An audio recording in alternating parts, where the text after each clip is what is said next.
समस्त वैद्य लोक आपल्या प्रॅक्टिसमध्ये एरंड या वनस्पतीचा उपयोग खूप मोठ्या प्रमाणात करतात. म्हणजे एरंडाची मुळं, तेल, पानं या सगळ्याचा उपयोग वाताच्या विकारांवर खूप चांगल्या प्रकारे होतो.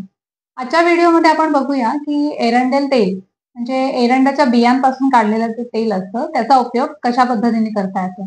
त्याचे दोन प्रकारे उपयोग होतात, बाह्य आणि अभ्यंतर. तर बाह्य म्हणजे वरून लावण्यासाठी आणि अभ्यंतर म्हणजे पोटात घेण्यासाठी.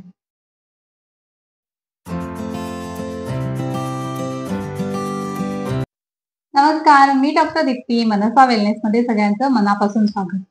आजच्या व्हिडिओमध्ये आपण एरंडाचे गुणधर्म आधी बघूयात आणि ते तेल कशा प्रकारे घ्यायचं, त्याची मात्रा काय असते, त्याचे काय काय उपयोग आहेत, कधी घ्यायचं नाही हे सगळं बघूया.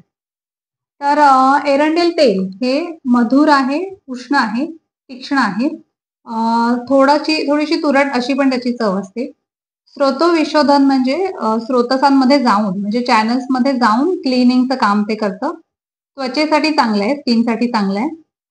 वयस्थापन म्हणजे अँटी एजिंग असं ज्याला म्हणता येईल, अशी त्याची प्रॉपर्टी असते. मेधा, कांती, स्मृती. मेधा म्हणजे बुद्धी वाढवणारा आहे, बल देणारा आहे. वात कफहर तर मुख्यत्वे करून वातावर याचा उपयोग होतो आणि काही प्रमाणात कफ पण कमी होतो. अधोभाग दोषार म्हणजे डायजेस्टिव्ह सिस्टीम क्लीन करायचं काम हे करतो. तर वातव्याधीमध्ये याचा उपयोग अशासाठी होतो, की सर्व प्रकारच्या वातावर ते उपयोगी असतं. म्हणजे जर तुम्हाला जॉइंट पेन असेल, तर कुठल्याही प्रकाराने जॉइंट पेन म्हणजे आर्थरायटिस असेल, रुमॅटॉइड असेल, गाऊट असेल, त्यामुळे संधिवात, आमवात, वातरक्त अशा कुठल्याही आजारामुळे जर सांधेदुखी असेल, तर त्याच्यावर एरंड हे अतिशय गुणकारी असते. नंतर कोष्ठगत वात. कोष्ठगत वात म्हणजे ब्लोटिंग ज्याला आपण म्हणतो, की पोट फुगतंय, पोटात गॅसेस होतोय.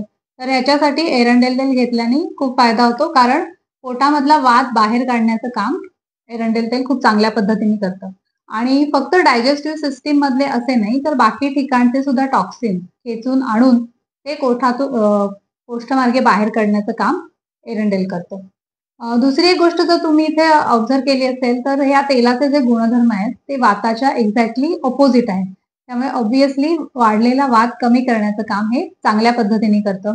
नंतर पूर्ण डायजेस्टिव्ह सिस्टममध्ये जर ड्रायनेस आलेला असेल, तर या तेलामुळे ते सॉफ्ट होतं, तिथे ऑइलीनेस येतो. आता हे तेल कधी घ्यायचं ते बघूया. वर्षा ऋतूमध्ये म्हणजे पावसाळ्यामध्ये वाताचा प्रकोप असतो, तर तेव्हा आठवड्यातून 1 दिवस असं हे तेल घ्या. सुट्टीच्या आदल्या दिवशी म्हणजे आदल्या रात्री हे तेल घ्या. तुम्हाला जर ते याने याचा वास किंवा चव याने फार काही बॉदर करत नसेल, तर तेल घ्यायचं आणि वरनं कोमट पाणी प्यायचं. अदरवाईज जर वास आवडत नसेल, तर भाकरी करताना भाकरीमध्ये तेल घालायचं आणि ती भाकरी खाताना फार काही जाणवत पण नाही. अजून एक ऑप्शन असा असतो, की पाव कप दूध घ्या आणि थोडीशी सुंठ पावडर घालून ते उकळवा आणि त्या दुधामध्ये हे तेल टाकून असं पण तुम्ही घेऊ शकता. आता पुढचा प्रश्न असा असतो, की याची मात्रा काय असावी? ज्यांचा कोठा हलका आहे म्हणजे मृदू कोष्ठ असेल, तर त्यांना 1 चमच्याने पण व्यवस्थित पोट साफ होतं. तर सुरुवात तुम्ही 1 चमच्यापासून करा. जर असं वाटलं, की 1 चमच्याने व्यवस्थित साफ नाही होतंय, तर मग पुढच्या वेळेला 2 चमचे घ्या किंवा 2.5 चमचे, 3 चमचे पण लागू शकतात. लहान मुलांच्या बाबतीत असं आहे, की वयानुसार आणि अगेन त्यांच्या कोठानुसार मात्रा असते. तर सुरुवातीला लहान मुलांना अर्धा चमचा द्या. तर त्याने नाही पोट साफ झालं तर 1 चमचा द्या.